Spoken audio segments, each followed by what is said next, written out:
प्रिय विद्यार्थियों, स्वागत है आपका एक्सपी क्लासेस में। तो आज जो अपना टॉपिक है वह है कक्षा 9 सामाजिक विज्ञान के अंतर्गत इतिहास। इतिहास का पहला पाठ आज लेकर आए हैं आपके लिए। और यदि आपने अभी तक संपूर्ण पाठ्यक्रम यानी कंप्लीट सिलेबस और एग्जाम पैटर्न का वीडियो नहीं देखा है तो उसे जरूर देखें। तो चलिए शुरुआत करते हैं पहले अध्याय की। इतिहास के अध्याय 1 है फ्रांसीसी क्रांति। और फ्रांसीसी क्रांति इसके अंतर्गत हम संक्षिप्त में ब्रीफ में आपको पूरा जो चैप्टर है वो समझाएंगे, तो आप उसको एक बार अच्छे से समझ लीजिए। फिर आगे एनसीईआरटी के जो क्वेश्चन है उस पर डिस्कशन करेंगे। तो चलिए देखते हैं। फ्रांस की क्रांति विश्व की एक महान क्रांति थी जिसने संपूर्ण विश्व में समानता, स्वतंत्रता तथा बंधुत्व जैसी एक नवीन विचारधारा प्रस्तुत की, जिसे समस्त विश्व प्रभावित हुआ। यह फ्रांस की क्रांति कई मायनों में महत्वपूर्ण है विश्व के लिए। आपको याद रखना है कि फ्रांस की क्रांति की शुरुआत 14 जुलाई 1789 को बास्तील की घटना से हुई थी। बास्तील के किला ध्वस्त हुआ था और फ्रांस के शासक लुई 16, फ्रांस के जो शासक थे उस वक्त लुई 16, उनके विरुद्ध ये क्रांति हुई थी और 18 जून 1815 को वाटरलू के युद्ध के साथ समाप्त हुई। वाटरलू के युद्ध में नेपोलियन की हार हुई थी। अब देखते हैं फ्रांस की जो क्रांति हुई उसके कारण क्या क्या थे।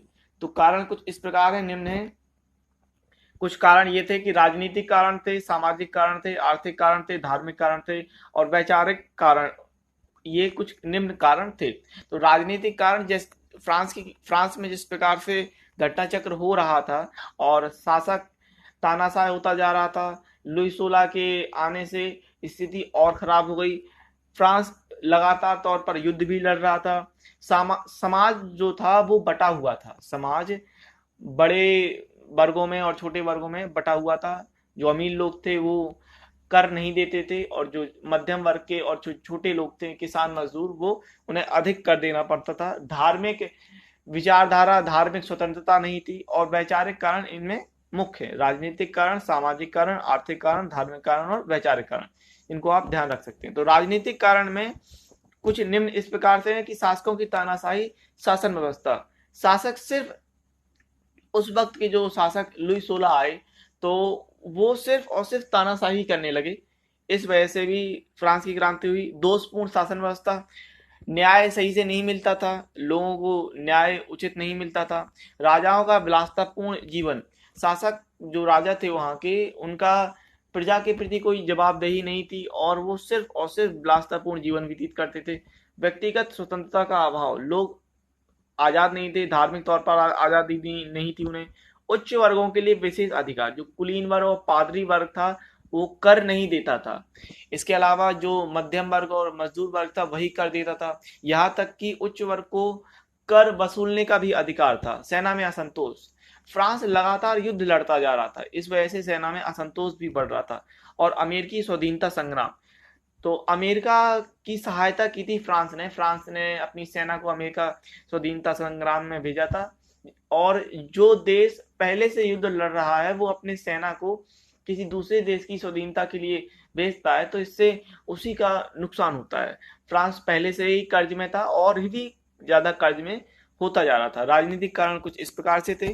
शासकों की तानाशाही शासन व्यवस्था, दोषपूर्ण शासन व्यवस्था, राजाओं का विलासपूर्ण जीवन, व्यक्तिगत स्वतंत्रता का अभाव, उच्च वर्गों के लिए विशेष अधिकार, सेना में असंतोष और अमेरिकी स्वाधीनता संग्राम, कुछ ये राजनीतिक कारण थे। सामाजिक कारण की बात करें तो पादरी वर्ग, कुलीन वर्ग, मध्यम वर्ग, साधारण वर्ग, किसान एवं मजदूर वर्ग की स्थिति, इनके आसपास जो सामाजिक था वो बहुत ज्यादा कारण फ्रांस की क्रांति के लिए रहा। क्योंकि पादरी वर्ग और कुलीन वर्ग के लिए कई विशेष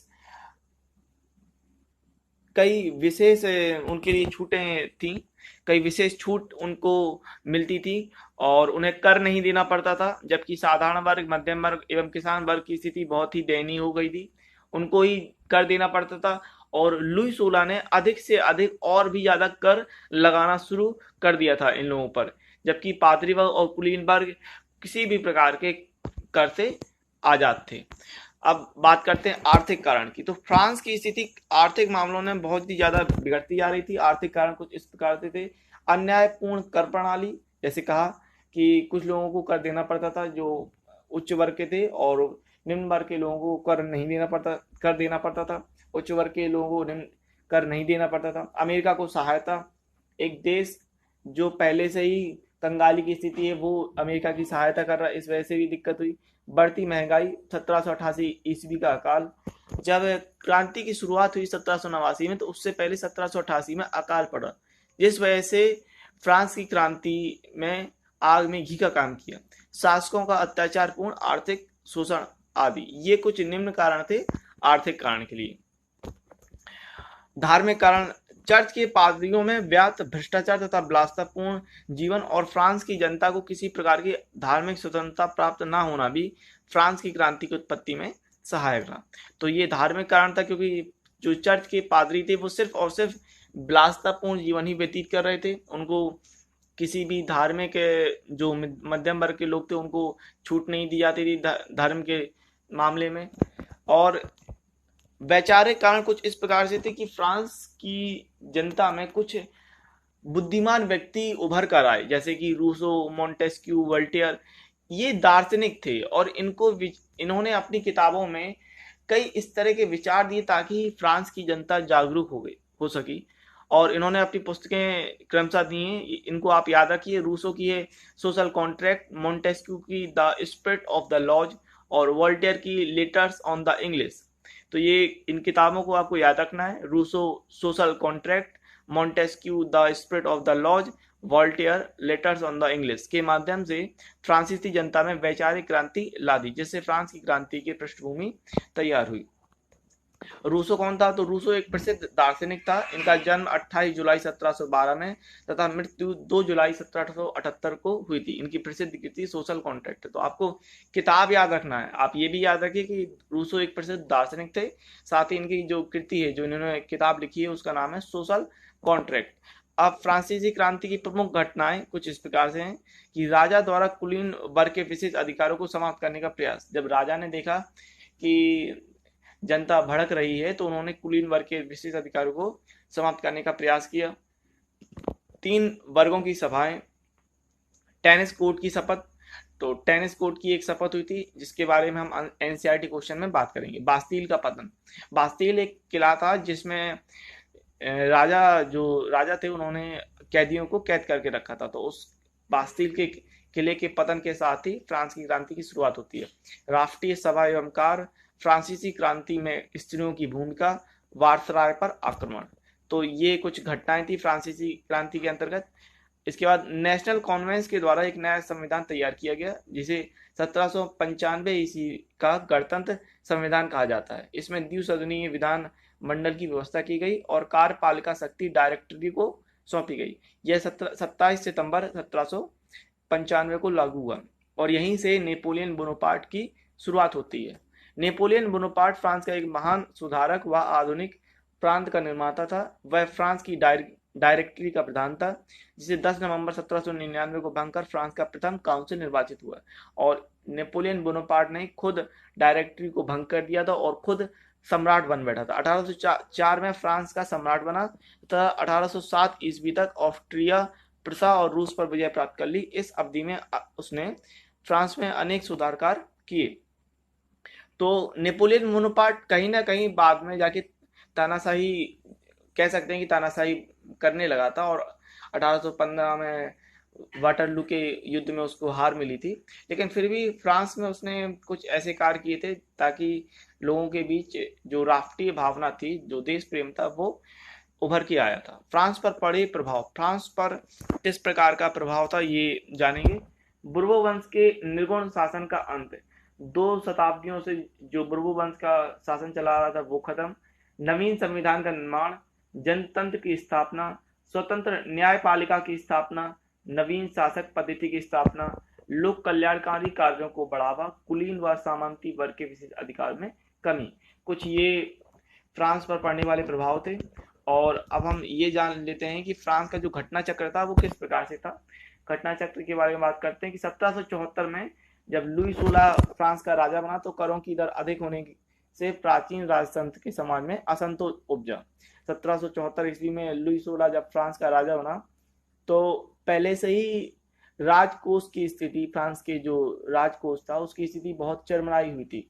और उस समय एक ऐसा राजा जो सिर्फ विलासितापूर्ण जीवन जीना चाहता था, उसके लिए ये बहुत ही मुश्किल कार्य हुआ और उसने अधिक से अधिक कर लगाने शुरू किए।